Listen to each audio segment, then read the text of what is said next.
So, nandito tayo ngayon sa parking lot ng school. Susunduin ko na si Vivi. Medyo maaga tayo kasi wala naman akong gagawin sa bahay. So, sabi ko, pupunta na lang ako dito sa, dito sa sa school niya at sunduin ko na siya. So, ang namin is, yung sahod namin guys is, sapat lang siya. Hindi naman siya masyadong malaki, hindi rin masyadong maliit. Pero yung sahod namin dito is sapat lang. Nung nasa California kami, ang sahod namin is okay lang din, pero it's not enough to buy a house there. That's why we decided to move a state. And when we moved state, that was during pandemic. At least ang inuuna namin, gusto sana namin is malapit lang sa California kasi para malapit sa family. But hindi nangyari. So we moved, gusto namin sana sa Arizona, but hindi siya nangyari. So we never know that this state existed. Just kidding. Of course we know, but we never been here in this state where we are right now. So nung tumitingin kami ng mga state na pupuntahan, siguro ito yung last na nasa isip namin. Pero si Phil, ang ginawa niya is naglista siya lahat ng state na meron lahat na possibility for work for me, work for him, magandang school, and mababang bahay, or yung cost of living ng bahay. And this state where we are right now is the first one, came to the list. I mean, sinama pa rin niya yung San Diego kahit na alam namin it's a long shot, but sometimes we have to do what we have to do for our family to survive and to live comfortably. Kasi nung nasa California kami, we were looking for houses and it's really, really expensive. And ayaw niyang lumipat sa East Bay. Oh my God, nakalimutan ko na yung mga lugar sa California. Ayaw niyang lumipat doon kasi kung sakaling mag-work siya sa San Francisco, ayaw niya mag-drive, which is 2 hours away nga naman sa kanya. And then, mahal pa yung mga bahay. It's like 700, 800, So, paano kung mawalan siya ng work? Paano namin babayaran yung mortgage na yun? And everything. So, parang hindi siya practical for us.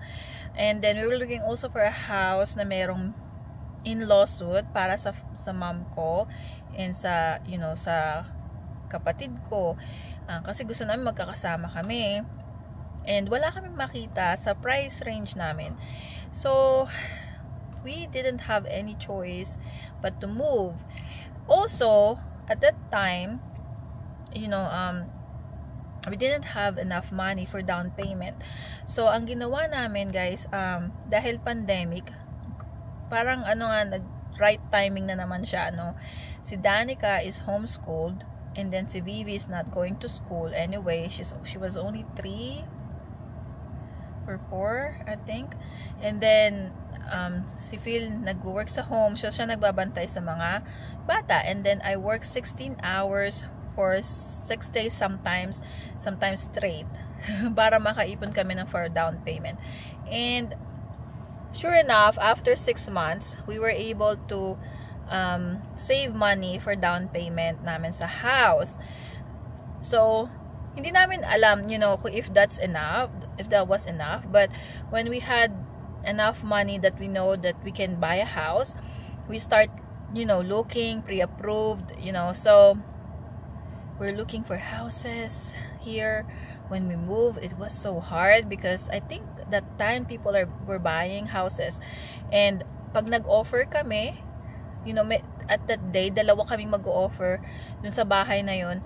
And wala na, hindi kami ang pipiliin nila kasi nasa malayo kami. And maano nga yung husband ko kasi nag-join siya sa page and then nakahanap siya ng realtor. And yung realtor namin, ang galing-galing niya, promise. Let me know if you need a realtor dito sa state namin. And then, siya talaga naghahanap ng bahay for us. And then, she's very honest. Kapag gusto namin yung bahay, kahit nasa price range namin, sasabihin niya talaga pag bawa, you cannot, this house is like this, like that, maraming problema sa bahay na to, it's up to you kung gusto mo, pero ito kukunan niya ng picture, ganun, and itutour niya kami doing video call, kasi hindi kami maka-fly dito, so nag-fly na lang kami dito nung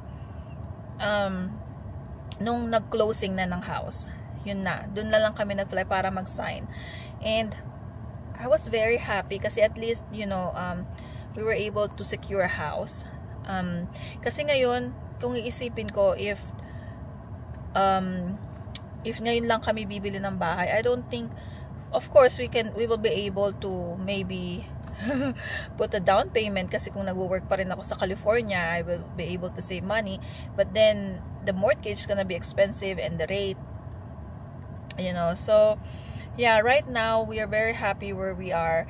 Of course, we miss California. One time I have a patient, he came from California, and he told me that, he asked me, where are you from? Alam ko na yung mga ganong tanong pag sabing where you from, hindi niya ang tanong niya, hindi ka kung saan kang town dito sa amin. Ang tanong niya, kung anong nationality mo. So, lagi ko sinasabi, I'm from the Philippines. Sasabi niya, sabi niya, yung daw niya, son-in-law is from the Philippines. Pero sila, taga Salvador ba yun? O, parang ganun.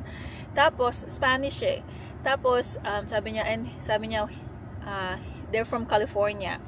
Okay, doon ko na open na, we came from California. Sabi niya, really? He said, from California din daw siya, 20 years ago, from Laguna Beach. Sabi niya ganun, sabi ko, how do you like it here? Sabi niya, I like it here. Sabi niya, my life is so much better. Everything is better. We own a house. We're able to, buy this and buy that and live comfortably. Sabi niya, but I tell you what, sabi niya gano'n, you will miss California, which is true. Lalo na yung nanay ko, miss na miss niya ang California. So, which is true nga naman. Nung unang lipat namin dito, when miss namin yung California, it's very different from here. Very, very different. So, sabi niya, California pay a lot. Sabi niya but they take a lot too. Sabi niya gano'n. So, no, I'd rather stay here where we are. Sabi niya gano'n sa akin. Which is true again. Sabi niya, you just miss it. But if you miss it, you fly there and just visit. But do not leave. Sabi niya, parang hindi na daw talaga siya babalik doon. He likes it here. And also, guys, when we ask people how they like it here, mga Pilipinong nakikilala namin, sasabihin nila, we really like it here, Unlike before in California, pag may nakikilala, sasabihin na, it's very expensive, ganyan. Pero now, guys, ang mahal na ng bahay. So, I don't know if yung pa rin ang sagot nila pag nakita namin yung mga Pilipino na nakausap namin noon. Ang downside, guys, dito is konti ang Pilipino. Sobrang rare. Pag may nakita kang Pilipino, parang ang saya-saya mo na. Sa work nga namin, 2 lang kaming nurse sa gabi. Minsan hindi pa kami magkasama sa work kasi magkaibang schedule namin. Kasi hindi pa kami nagkikita kasi hindi nila kami pinagsasama. I don't know if there's a rule na sinasabi dun sa work na bawal magkasamang same nationality. I don't know because bihirang-bihira kami magkasama. And, parang inihiwalay nila kami. Parang ganun. So, sapat ba ang sahod naming mag-asawa dito where we are? Yes, sapat siya for now. Sa awa ng Diyos, pareho kaming may work. And kung kailangan namin ng extra money for something, I can always pick up extra shift. So, yun lang na-share ko lang for today's vlog. Na sometimes, gustong-gusto natin yung isang bagay, but the answer, if we pray for it, sometimes the answer is no, sometimes yes, sometimes wait. So for us, before we really wanted to stay here, there in California as much as possible, but the answer is no. But there's a better plan for us, and I know it. Mas maganda talaga dito sa napuntahan namin. I know that depende talaga sa tao kung saan nila gustong magstay. Kasi may mga kilala ko na, syempre, nandun na sila sa California matagal na. So, ayaw nilang mag-move. Nandun na sila. But me, I'm not really native on that on that state. So, I'm very open sa paglipat-lipat ng bahay or whatever. Na kung pwede nga lang, RV na lang kami titira and magta-travel nursing na lang ako. Maganda ring yun, option.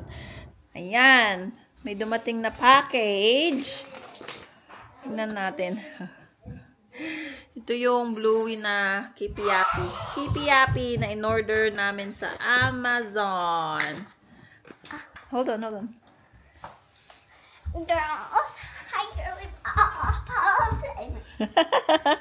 Excited na naman siya. Bluey!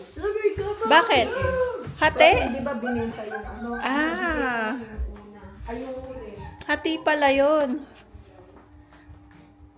Hati daw yung W to file. Start na ng file. Hindi ko alam kung nasa na sa akin. Nasa yata. Oo, tapos yung insurance ba yun ang iniintay ko yung isa pa.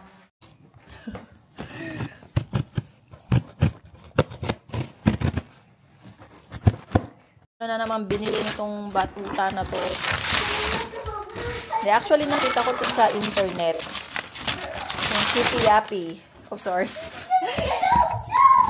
Ayan. So, tignan natin kung paano laruin. Parang naging bata na rin ako. Tara. Nice. We got the chips. Hey, let me eat those chips. Girl. You have to assemble it. I don't like assembling things. Hey, Mama, can I get the balloon roll recording? Yes. Hey. Wait, this is not the balloon. This is the poopy chip. Hi, ignore those. Those are from my party. Okay, so let's assemble it. Okay, can we skip it? I don't want the skip it. viewers to get okay, bye. Okay, we're gonna play the Kipi-Yapi game. Yay! Wait, hold on. I have to explain it. So, kung sino daw ang may yung natirang pop na coins dito, siya ang mananalo. Okay? If you get these and most Alright. of these, you have to get most of these up there. Okay, Then win. ready? This player's not playing. Gonna turn it. Okay. Don't get away from our boy! No! Oh! Oh, that's not nice. What? Oh no. Girl. Dapat. I lost already because I have no token.